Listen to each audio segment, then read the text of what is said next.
مفيش شك إن البطل الأول بيكون هو السبب الرئيسي في نجاح أي عمل، بس منقدرش ننكر إن البطل التاني بيكون عامل كبير في نجاح العمل الفني.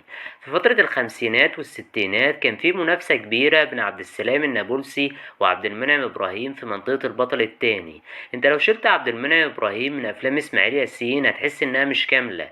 طيب ايه رأيك لو جربت تمسح عبد السلام النابلسي من أفلام عبد الحليم حافظ وفريد الأطرش؟ برضه هتحس انها مش كاملة. الموضوع عامل بالظبط زي كأنك بتاكل تورتة معلهاش كريز. ومش هبالغ لو قلتلكم ان في اعمال البطل التاني بيتفوق فيها على البطل الاول وبيخطف منه الكاميرا كمان وبيكون هو السبب الرئيسي في نجاح الفيلم. ايوه عرفتوا انا بتكلم عن مين. بعد رحيل حسن حسني تحس ان السينما المصرية فقدت عمود من اعمدتها. مش هبالغ لو قلت ان لحد النهاردة مفيش حد قدر يسد الفراغ اللي سابه حسن حسني في منطقة البطل التاني، ولا حتى كمان بيومي فؤاد اللي ناس كتير بتشبهه بحسن حسني وبتقول عنه انه خليفته. بيومي فؤاد ممثل كويس جدا، لكن حسن حسني كان في مستوى تاني خالص. عشان كده احنا في فيديو النهاردة جايين ندردش شوية عن حسن حسني ونعرف هو ليه اهم بطل تاني في تاريخ السينما المصرية. بس قبل ما اكمل كلامي ياريت يا صاحبي تكون جهزت كوباية الشاي عشان المشخصات هيبدأ الحكاية. الحكاية بتبدأ بحسن حسني الممثل المغمور اللي بيحاول يظهر بأي طريقة في عمل فني للشهرة والنجومية.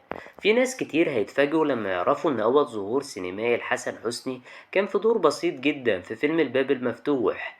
في أواخر السبعينات حسن حسني بدأ يعمل أدوار متنوعة في السينما والتلفزيون، لكنها ما كانتش أدوار معلمة قوي مع المشاهد لحد ما بنوصل لأواخر التسعينات وبنشوف جيل جديد من الأبطال بيظهر في السينما المصرية. وبيكون حسن حسني نقطة مشتركة وعلامة مميزة في أعمال النجوم دول. البداية كانت مع علاء ولي الدين بفيلم عبود على الحدود، وفي الفيلم ده حسن حسني عمل دويتو جامد مع علاء ولي الدين. مشاهدهم مع بعض كانت فيلم منفصل لوحده، وكان من المقرر انهم يعملوا جزء تاني من الفيلم لكن ده ما حصلش. وبعدها حسن حسني تعاون تاني مع علاء ولي الدين في فيلم الناظر صلاح الدين. الفيلم كان أعلى بكتير من فيلم عبود على الحدود. الفيلم كمان شهد ظهور مميز لمحمد سعد بشخصية الليمبي وأحمد حلمي بشخصية عاطف السهتان. وهنا حسن حسني جسد دور الشرير الكوميدي اللي عايز يستولي على مدرسة عاشور. في سنة 2001 بقى بيتعاون حسن حسني المرة التالتة مع علاء ولي الدين في فيلم ابن عز. المرة دي الفيلم محققش نفس نجاح عبود على الحدود ولا حتى نفس نجاح الناظر، وده بصراحة لأن قصة الفيلم ما كانتش بالمستوى المطلوب، أو برضه كانت ممكن تتقدم بمعالجة مختلفة. وده اللي عمله أحمد مكي في فيلم اتش دبور لما قدم نفس قصة فيلم ابن عز بس بمنظور مختلف وإفيهات ظريفة لسه معلقة في دماغنا لحد النهاردة. كده سيريانوسي، انا مش هاكل الكلام الفاضي ده. اتصرف. اتصرف اتصرف دي. هي مالها طويله قوي كده ليه؟ ها، هتفطرني فين؟ وطبعا حسن حسني كالعادة كان هو فاكهة الفيلم اللي محليه، وبسبب المعالجة الحلوة اللي شفناها في اتش دبور الفيلم نجح نجاح كبير جدا في السينما. والمفيش حد فيكم فاكره ان احمد مكي اصلا ظهر في فيلم ابن عز بدور صغير جدا يمكن محدش فاكره. بعد رحيل علاء ولي الدين في سنة 2002 حسن حسني بيشكل دويتو قوي مع محمد سعد وبيشاركوا في بطولة أول أعماله الليمبي. وهنا بنشوف شخصية عم بخ أنتيم الليمبي اللي في نفس الوقت مغرم بأم الليمبي. بعد الليمبي حسن حسني بيرجع تاني لمنطقة الكوميديا اللي متغلفة بالشر في فيلم اللي بالي بالك، وبيكرر حسن حسني نجاحه مع محمد سعد وبيكون علامة مميزة في أفلامه. وده بالظبط اللي شفناه في فيلم عوكل. عايز اقول لكم ان الفيلم ده في بدايته كان ممل شوية، لكن ظهور حسن حسني نقل الفيلم لحتة تانية خالص. واكيد طبعا مفيش حد فينا يقدر ينسى مشهد قهوة المصريين اللي عوكل كان مسطول فيه. بعد عوكل حسن حسني بيتعاون تاني مع محمد سعد في فيلم بوحة، وبعديه كمان بنشوفه في فيلم كتكوت وكركر. في نفس الفترة اللي حسن حسني كان بيشتغل فيها مع محمد سعد وبيظهر معاه في معظم أفلامه، حسن حسني كانت له أدوار مهمة مع نجوم كوميديا تانيين زي مثلا دوره الأشهر ضبش في فيلم غبي منه فيه. ومش محتاج أقول لكم ليه ضبش كره السرقة بسبب غباء سلطان المبالغ فيه. بصراحة ضبش صعب عليا في الفيلم ده قوي. احنا أصلا لو شلنا مشاهد حسن حسني وطلعت زكريا من الفيلم ده مفيش حاجة هتتذكر في الفيلم، لأن تلات أرباع الكوميديا اللي في الفيلم موجودة في مشاهدهم.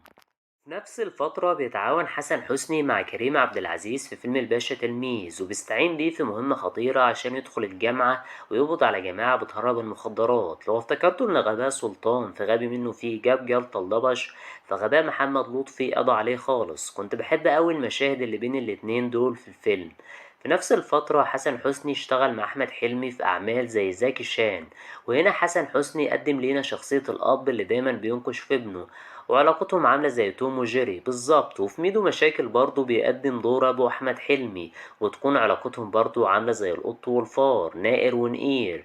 في ناس كتير فاكرة إن حسن حسني ما كانش بيشارك في أفلام المقاولات. حسن حسني كان له رصيد كبير في أفلام المقاولات، لكن حتى ظهوره في الأفلام دي كان بيوديها لحتة تانية خالص. زي مثلا فيلم درس خصوصي. مش عارف انا ازاي كنت بحب الفيلم ده وانا صغير، يمكن بس عشان مشاهد حسن حسني وصلاح عبد الله.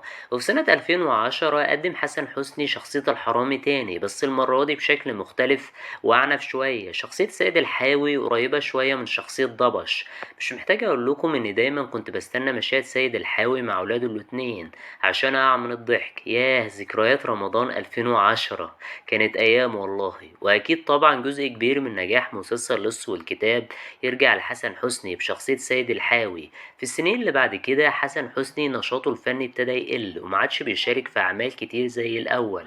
وكان آخر عمل شارك فيه حسن حسني كان مسلسل رحيم، وطبعا آخر عمل عشان ده بالنسبة لي آخر عمل مهم ليه.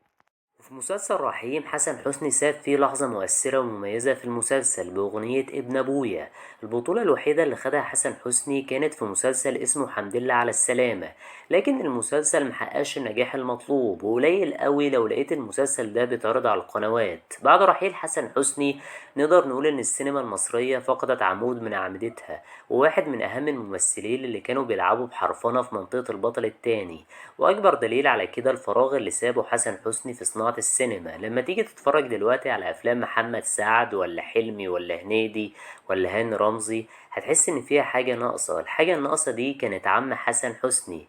وفي نهاية الفيديو حابب اعرف رأيكم ايه اكتر الادوار اللي بتحبوها لحسن حسني. اكتبوا رأيكم في التعليقات. ده ينفع ميزو، ده ينفع مينا، صح. ده ينفع التركي كده. لو الفيديو عجبكم دوسوا لايك واشتركوا في القناة، وياريت كمان تفعلوا زر الاشعارات عشان يوصلكم كل جديد. لو عجبكم الفيديو دوسوا لايك واشتركوا في قناة المشخصاتي عشان تشوفوا كل جديد المشخصاتي.